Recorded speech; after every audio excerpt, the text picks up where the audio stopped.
The cold demeanor of the elite female doctor melted away, revealing a vulnerable woman. "I need you," she whispered. Unable to resist her heartfelt plea, "My name is Kyle, and I'll be turning 36 this year. I work as a freelance writer. Leveraging my previous experience as a doctor, I now write about medical topics. There's a good demand for my work, so I'm not in urgent need of work. Up until 3 years ago, I worked as a doctor at a university hospital.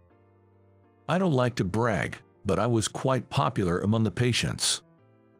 I believe I was the best surgeon among my peers. But these days, I've distanced myself from my old friends from medical school and my time as a doctor. To be frank, I don't want to see them. Many colleagues look down on me for leaving the university hospital. I know they say behind my back that I ran away from the demanding environment. Even though my salary has dropped significantly since then, I'm quite content with my current job and lifestyle." Then, out of the blue, I received news that my old mentor had passed away. A friend informed me that Professor Johnson, a mentor of mine from my college days, had passed away. For a moment, the news left me speechless. To me, Professor Johnson was not just a mentor but also someone I had a complicated history with. A friend asked, "You're coming to the funeral, right?" I hesitated for a moment but managed to reply, "I will." Professor Johnson was a devout Catholic. The funeral was originally supposed to be held at the church Professor Johnson attended, but due to the large expected turnout, it was moved to a funeral home in New York City. Still, many priests and nuns were present, and the funeral mass went on without a hitch. I wasn't familiar with the hymns and was attending a Catholic funeral for the first time, so I just followed the crowd. Many of the faces at the funeral were friends and colleagues I'd been avoiding, making me feel out of place. Some were whispering and glancing in my direction. I think I was the first of my college classmates to leave the front lines of medicine early. Most of my peers are still working hard as doctors. I decided to leave as soon as the funeral was over. I somewhat regretted attending, feeling this wasn't where I belonged. As I lay flowers on Professor Johnson lying in his coffin, I recall a conversation I once had with the professor. It was the talk that had pushed me to leave the university hospital. I always wanted to ask him what he really meant by those words. And even now, those feelings hadn't changed. After the funeral, I watched as Professor Johnson's coffin was taken away. The funeral's main mourner was Professor Johnson's wife. Our eyes met, and I gave a slight nod. She smiled kindly at me. Suddenly, a voice behind me snapped, "Look, who finally showed up. The very man who betrayed Professor Johnson." I was grabbed by the shoulder and forcibly turned around. It was a former colleague and classmate from college. Now a top surgeon at the university hospital, Emily. She had been a close friend during our time at the university hospital, and my ex-girlfriend. Her eyes were red, probably from crying. But her face was filled more with anger than sadness. And that anger was directed at me. I felt her grip tighten. I was more concerned about her hurting her hand than the pain I felt. Her right hand is the hand that saves many patients. She's not just any random right-hand woman. If you exert that much force, you'll hurt your finger. Emily's eyes widened at my words. The next moment, she forcefully removed her hand from my shoulder. "Why bring this up now? Go back to the countryside, you loser." Pushing away our mutual friends who tried to intervene, Emily hurled insults at me. Coward, loser, deserter, irresponsible. I've heard them all before. I felt like laughing at the absurdity, hurriedly covering my mouth with my hand. The more seriously Emily cursed me, the more ridiculous I felt. "It's okay to scold me, but don't you have anything else to say, Emily? I'm tired of hearing the same things." Even though I knew I was provoking her, my sarcastic tone remained unchanged. Emily's face turned bright red with anger and embarrassment. She had always been like this. Always trying to do the right thing, always taking patients seriously. But her strict attitude towards both herself and others often led to misunderstandings. The harder she tried, the less patients liked her, leaving her isolated at work. Yet, her spirit and ideals never wavered. She probably didn't realize that her diligent attitude, without any arrogance about her own skills, was almost suffocating for me. I looked at Emily, who was glaring at me while breathing heavily, with pity. She never doubts that what she knows is the only truth. I find Emily's candor like that annoying. Raising your voice and causing a scene here, is this the education my father provided? If so, he failed as an educator. The one who broke the tense atmosphere between me and Emily was a woman with a deep, commanding voice. All eyes turned to her. A woman wearing a black morning dress and a veiled top hat stood there. Wearing a top hat meant she was a relative of Professor Johnson. I recalled, she's the professor's only daughter. Wait, what? I understood that she was Professor Johnson's daughter, but I was taken aback. I thought I was meeting her for the first time, but underneath that black veil was a familiar face. Then I remembered that her last name was also Johnson. Kyle, thank you for attending my father's funeral. The woman, who addressed me in a monotone without bowing, was Ava Johnson, whom I often saw at the publishing company building. Although we wrote in completely different genres, we both freelanced for the publisher and often met at related parties. Ava, famous among us writers for her audacity, unconventional approach, and beauty, was someone I'd occasionally grab a drink with. What? Ava is Professor Johnson's problematic daughter. Unable to contain my surprise, I blurted out. Ava frowned, replying, "Choose your words carefully. Why didn't you tell me sooner? You never asked." The fact that Professor Johnson's only daughter was famous among his students for being a problem child. Professor Johnson occasionally complained about her. Professor Johnson, who was adored as a personable professor, was often asked by his students what kind of person his only daughter was, whom he could not handle.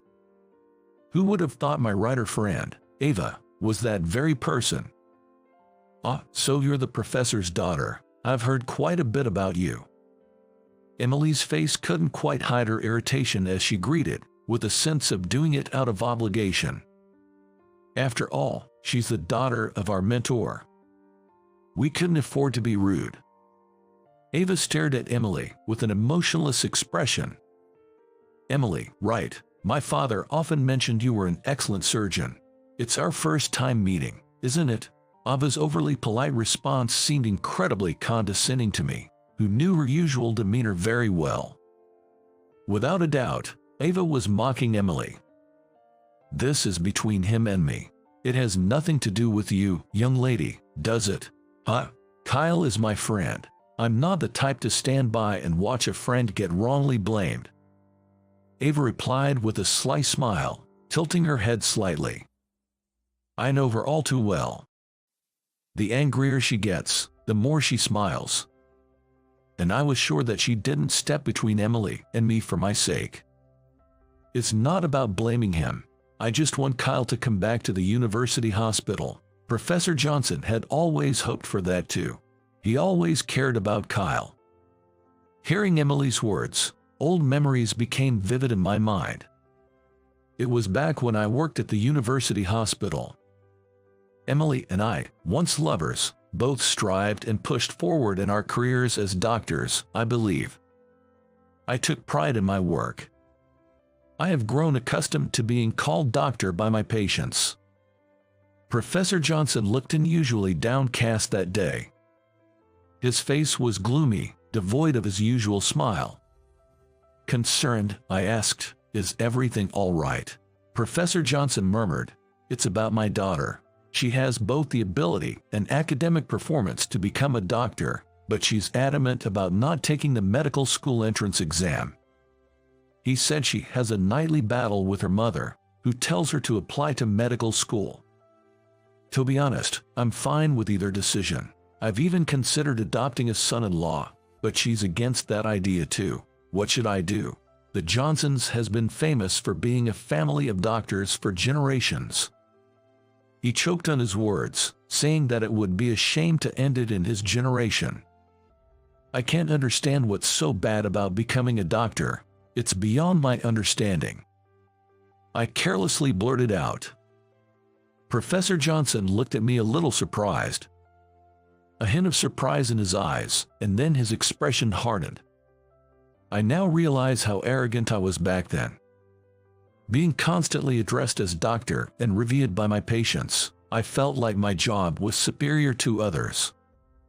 I was intoxicated with the idea of saving lives. Thinking too highly of myself. Professor Johnson didn't miss the arrogance in my heart. Kyle, one day you might face challenges in this medical profession. It won't be just your problem. It might also affect the patients whose lives are in your hands. Confused, I couldn't grasp what Professor Johnson was trying to convey. Seeing that his words weren't getting through to me, he let out a deep sigh. I was aware I had disappointed him, but I couldn't figure out exactly why. However, it is hard to understand which words and which attitude disappointed the professor so much. You're bound to stumble. You should leave before that happens. He left me with those words. Only when he turned the corner of the hallway did I realize he meant I should leave the hospital. I was considered one of the top students among Professor Johnson's mates, and he had told me to leave. More than shock, anger bubbled up. For the first time, I felt a clear resentment towards Professor Johnson. Carrying that anger, I went on with my afternoon appointments. And that day turned into a storm of complaints. Of course it did. I think I unfairly took out my frustration on a patient. I wonder where my calm self went, drowning in self-loathing. Over the weekend, I handed in my resignation. Watching Emily work and comparing with myself, I realized I was no longer needed at this hospital.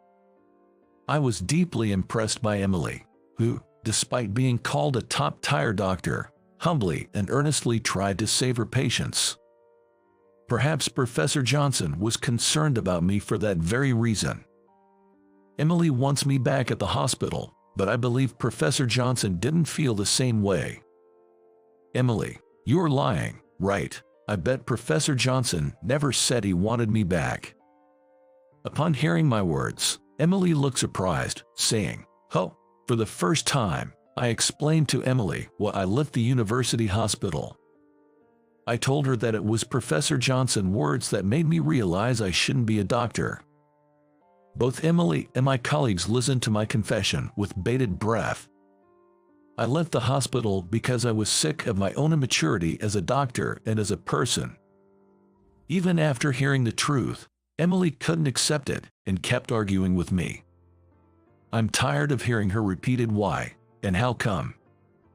Professor Johnson just wanted to motivate you. You misunderstood him. Come back to the hospital. Let's start over, okay? Emily, unable to accept what I said, was desperate to persuade me. I'm right, and you're wrong. It seemed to be written on Emily's face that this was why she had to make it right. Ava watched Emily expressionlessly.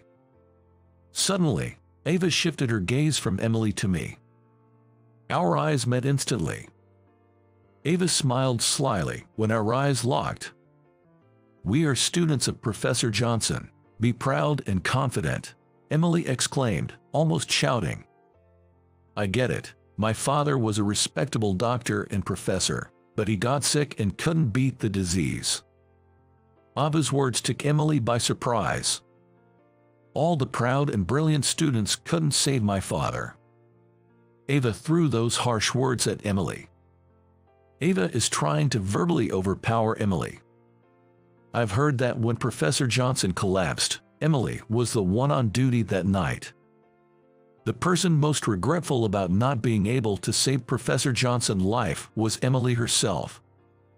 Emily bit her lower lip, to which Ava smiled faintly. "Your dedication and emergency treatment were admirable, but that's it. My father passed away." Faced with this brutal reality, Emily seemed to want to cover her ears. Her body was shaking slightly.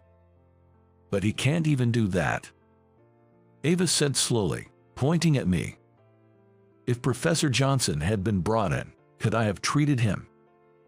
I'm sure I won't be able to stay calm. I might have panicked and run away." Feeling exposed, I was lost for words. I'm a coward.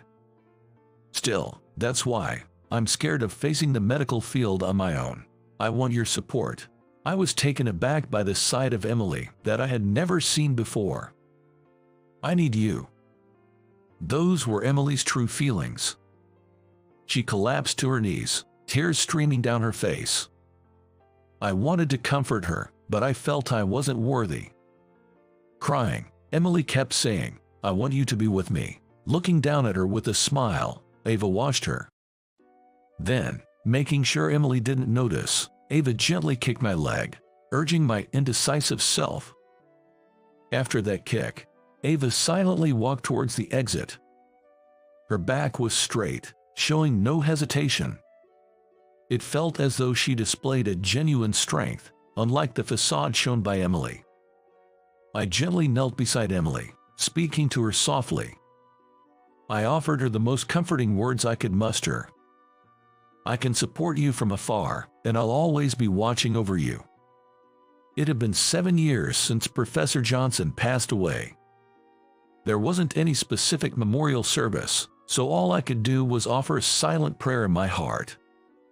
In front of me sat Emily, aged gracefully over those 7 years, with a smile. I turned on my voice recorder and began the interview. Recently, Emily had successfully performed one of the world's most challenging surgeries. The fact that she was a female surgeon of Canadian descent was making headlines. I never went back to the university hospital. Instead, I continued my career as a freelance medical writer. After Professor Johnson's funeral, I think my relationship with Emily improved a bit. Emily never again told me to come back to the hospital, and I began interviewing my former classmates and colleagues from the university without any avoidance. Many doctors confided in me, telling me stories they wouldn't share with other writers. I had become quite valued among publishers. This time, Emily agreed to give me an exclusive interview. No other publishers or writers had managed to interview her firsthand. "Your reputation has changed a lot after this surgery, hasn't it?" Upon my question, Emily nodded slightly with a troubled expression. While she was glad to be recognized, she didn't want the excessive attention. She wanted to prioritize her time with her patients rather than being tied up with too many interviews and such. She stated this in her typical straightforward manner. I didn't achieve this with my strength alone. It feels like there was some kind of trigger, right? With a casual demeanor, I questioned her. Emily gave me a brief, sharp look. I pretended not to notice and smiled back. "Yes, my classmate who got scared and fled the scene, and the daughter of my mentor who harshly criticized me. These two fueled my competitive spirit. I clawed my way up, telling them not to underestimate me." While she was smiling, her eyes weren't. It seemed she held a deep grudge about that time. I responded with a detached tone that must have been tough and proceeded with the interview. I talked for nearly an hour and the interview was over. The moment I turned off my voice recorder, Emily said, "I'm beat," stretching out big. "You didn't have to be so formal in your answers, you know." When I said this to the seemingly tense Emily, she responded, "I couldn't just take it lightly. I mean, who knows what you're going to write?" When she becomes casual, it feels like we're back in our college days in an instant. By the way, I met Ava recently. Emily said this with a somewhat troubled smile. It seems she bumped into Ava when she visited Professor Johnson's grave the other day. At that time, Ava talked about why she had said certain things during the funeral. Seems she wanted to bring me down to hell. Her plan worked perfectly, Emily said, taking a sip from her now cold coffee. Why, if it's related to Professor Johnson, that's more than just holding a grudge. I raised my voice when I learned that Ava had intentionally attacked Emily. Back then, I defended Ava's rude behavior, thinking she was just distraught over losing her father. Well, about that. With a wry smile, Emily told me the truth that Ava had shared. She couldn't stand the girl who lived with the boy she liked. Wait, what? Caught off guard by this unexpected twist, I replied in surprise. I never noticed any signs that Ava had feelings for me. And certainly not now. Has it always been just me in your heart? Emily asked, pointing at my chest. For the past 7 years, no, probably since we broke up. That's how I've felt deep inside. This feeling that I have been hiding inside me for a long time. We've been stubborn, but it seems like it's time for us to move on. Ava, you know, she's a genius at reading people. Don't praise another woman when one's confessing her feelings to you with all her heart. Emily puffed up her cheeks. She was just like the Emily I dated in college. It was a nostalgic side of Emily. We sure took the long way round. I feel like we can walk through life together from now on. Now, how should I convey this to Emily? I carefully chose my words, wanting to tell her just that. Hope you enjoyed this. Subscribing to our channel will be a great encouragement for us. See you in the next video.